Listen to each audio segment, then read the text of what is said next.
Good afternoon to all of you. आज का जो हमारा टॉपिक है वो है सेल्फ पॉलिनेशन और क्रॉस पॉलिनेशन में अंतर। तो आइए चलिए देख लेते हैं क्रॉस पॉलिनेशन और सेल्फ पॉलिनेशन में क्या अंतर है। इसके पहले वाले जो वीडियो में हमने जो है आपका सेल्फ पॉलिनेशन और क्रॉस पॉलिनेशन के लिए जो है आवश्यक दशाएं या जो कंडीशन थे उसके बारे में बतलाया था। तो आइए चलते हैं देखते हैं। देखिए इसमें जो पहला पॉइंट ये कह रहा है कि जो सेल्फ पॉलिनेशन होता है, सेल्फ पॉलिनेशन ये क्या कह रहा है कि एक ही पुष्प होता है। क्या होता है? एक ही पुष्प होता है कि नर और मादा पार्ट्स के बीच होता है। तो जो सेल्फ पॉलिनेशन ये कह रहा है कि इसमें दो कंडीशन है, या फ्लावर एक हो या फिर दूसरा कंडीशन क्या हो, उसी पौधे का क्या हो, दो अलग अलग पुष्प हों। और जबकि क्रॉस पॉलिनेशन क्या कह रहा है कि क्रॉस पॉलिनेशन क्या होता है, एक ही जाति के अलग अलग पौधे के पुष्पों में होता है। मतलब अगर गुड़हल का है तो गुड़हल का ही पौधा है तो उसमें क्या हो जाएगा, आपका अलग अलग पौधे के पुष्पों में जो पॉलिनेशन होगा वो क्या होगा, आपका क्रॉस पॉलिनेशन होगा। दूसरा पॉइंट ये देखिए कह रहा है कि क्रॉस ये जैसे सेल्फ पॉलिनेशन होता है, इसके लिए क्या होता है, फ्लावर को क्या होना चाहिए, बाइसेक्सुअल होना चाहिए, या क्या होना चाहिए था और क्या, हर्माफ्रोडाइट होना आवश्यक है। जो सेल्फ पॉलिनेशन के लिए आपका एक कंडीशन है कि सेल्फ पॉलिनेशन उसी में होगा फ्लावर जब क्या होगा, बाइसेक्सुअल होगा। बाइसेक्सुअल का सीधे से मतलब है क्या है, जब एक ही पुष्प में क्या होगा, नर भी होगा और मादा भी होगा, तब उसमें किस तरह का पॉलिनेशन होगा, सेल्फ पॉलिनेशन होगा। और क्रॉस पॉलिनेशन के लिए क्या है आपका, क्रॉस पॉलिनेशन के लिए आपका जो पुष्प है, जो फ्लावर है, वो क्या होगा, वो बाइसेक्सुअल या जो बाइसेक्सुअल या ये क्या होना चाहिए, हर्माफ्रोडाइट होना चाहिए। तो इसके भी जब इस तरह का जब कंडीशन रहेगा तो इसे हम क्या बोलेंगे, क्रॉस पॉलिनेशन। जो तीसरा कंडीशन कह रहा है कि सेल्फ पॉलिनेशन के लिए जो फ्लावर कैसा होना चाहिए, कलर्ड, मतलब ये क्या होना चाहिए, रंगीन होना चाहिए, चमकदार, बड़ा और आकर्षक होना आवश्यक नहीं है। मतलब जो सेल्फ पॉलिनेशन में क्या है, किसी माध्यम की ज़रूरत होगी नहीं, तो पुष्प क्या होता है, अधिकतर ये पुष्प क्या होते हैं, रंगहीन होते हैं और कोई आकर्षण भी इस पर नहीं होता है। तो ऐसे पुष्पों में क्या होता है, सेल्फ पॉलिनेशन होता है। जबकि आपका क्रॉस पॉलिनेशन में क्या होता है, क्रॉस पॉलिनेशन के लिए एकदम कंडीशन है क्या है कि फ्लावर को क्या होना चाहिए, अट्रैक्टिव होना चाहिए, और उसका कलर क्या होता है, जैसे होता है ना चटक कलर होना चाहिए, वो दूर से ही दिखना चाहिए ताकि वो कीटों को या अन्य जो एजेंट है उसको क्या करे, वो आसानी से अट्रैक्ट कर सके। और उसके बाद फिर क्या होना चाहिए, बड़ा होना चाहिए। क्रॉस पॉलिनेशन के लिए क्या है, फ्लावर का क्या होना चाहिए, बड़ा होना चाहिए ताकि कीट उस पर आकर के आसानी से बैठ सके। और क्या होना चाहिए, चमकदार होना चाहिए। चौथा पॉइंट क्या कह रहा है, सेल्फ पॉलिनेशन में, सेल्फ पॉलिनेशन में क्या होना, जो पॉलन का जो होता है, क्या होते हैं, बहुत कम बनते हैं। क्यों? क्योंकि इसमें किसी बाह्य एजेंट की तो ज़रूरत पड़ती नहीं है। फ्लावर क्या होता है, बहुत कम पॉलन ग्रेन बनाते हैं और उसी से क्या हो जाता है, पॉलिनेशन की क्रिया संपन्न हो जाती है। जबकि क्रॉस पॉलिनेशन में क्या होता है, जो पॉलन बनते हैं बहुत अधिक असंख्य संख्या में बनते हैं।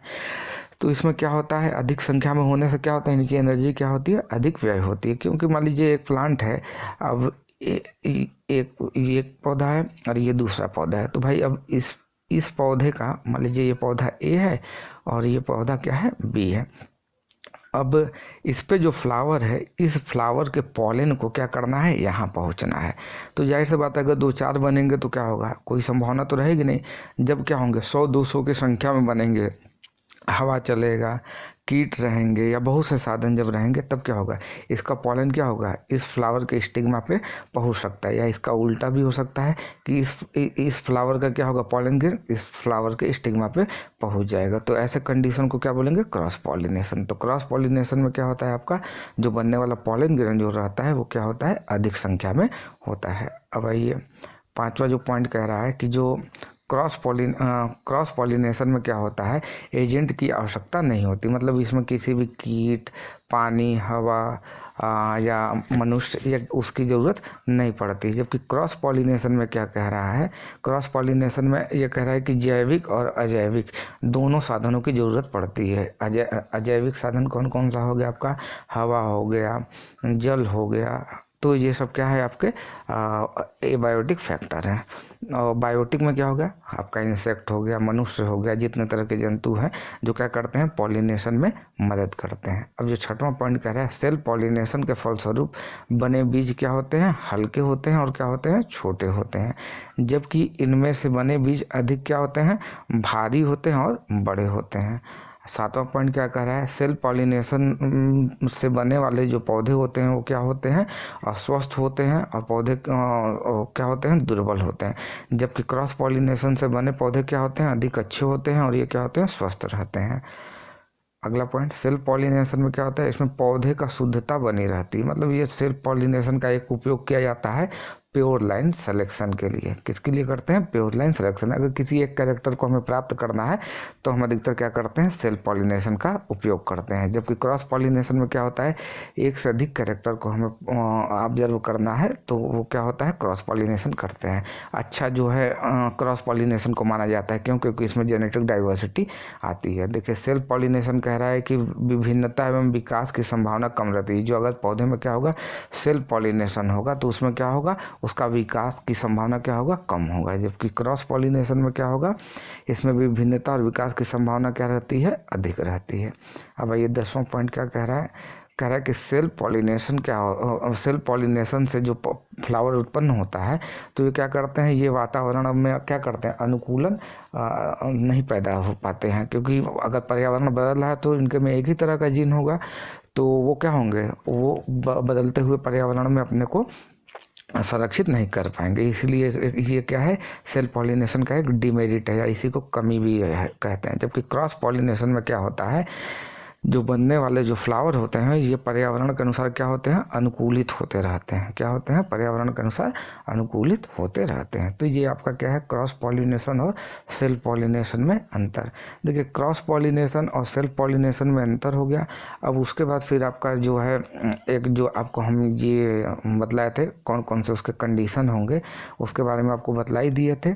और देखिए क्वेश्चन आपके कहाँ से आएंगे, आपके क्वेश्चन जो है जो विभिन्न प्रकार के जो एजेंट है ना, बाह्य कारक, जिसके वजह से क्या होता है, पॉलिनेशन होता है। तो देखिए क्वेश्चन आपके आने की संभावना यहीं से है, कीट द्वारा, वायु द्वारा, जल द्वारा, जंतु द्वारा। ये आपके क्या है, आपको इसके उदाहरण जो है अपने को रट लेना है। रोज एक बार देखते रहेंगे तो आपको याद चीज़ें जो है याद आती रहेंगी। और इसकी विशेषता देख लीजिएगा कि पूछेगा कि किस परागण में पॉलन का निर्माण क्या होता है, बहुत ज़्यादा होता है, और पुष्प क्या होते हैं, रंगहीन होते हैं। तो ये किस तरह का पॉलिनेशन होगा, तो वायु द्वारा होगा। तो इस तरह के भी क्वेश्चन आएंगे। और जो कीट द्वारा जिसमें परागण होगा वो क्या होगा, भाई उसके परागकण क्या होंगे, चिपचिपे होंगे, तभी ना उसके पैर पे चिपकेगा। तो इस तरह का, इसी तितलियाँ भी क्या करती हैं, परागण में क्या करते हैं, मदद करते हैं। तो इस तरह का जो क्वेश्चन आपसे पूछा जाएगा। ठीक है, वीडियो आपको कैसा लगा, अगर अच्छा लगा हो तभी उसको शेयर करिएगा, अच्छा नहीं लगा है तो नोट डाउन करके आपको जो है इसको याद कर लेना है। ठीक है, धन्यवाद। आपको जैसा भी वीडियो लग रहा है उसको कमेंट करिए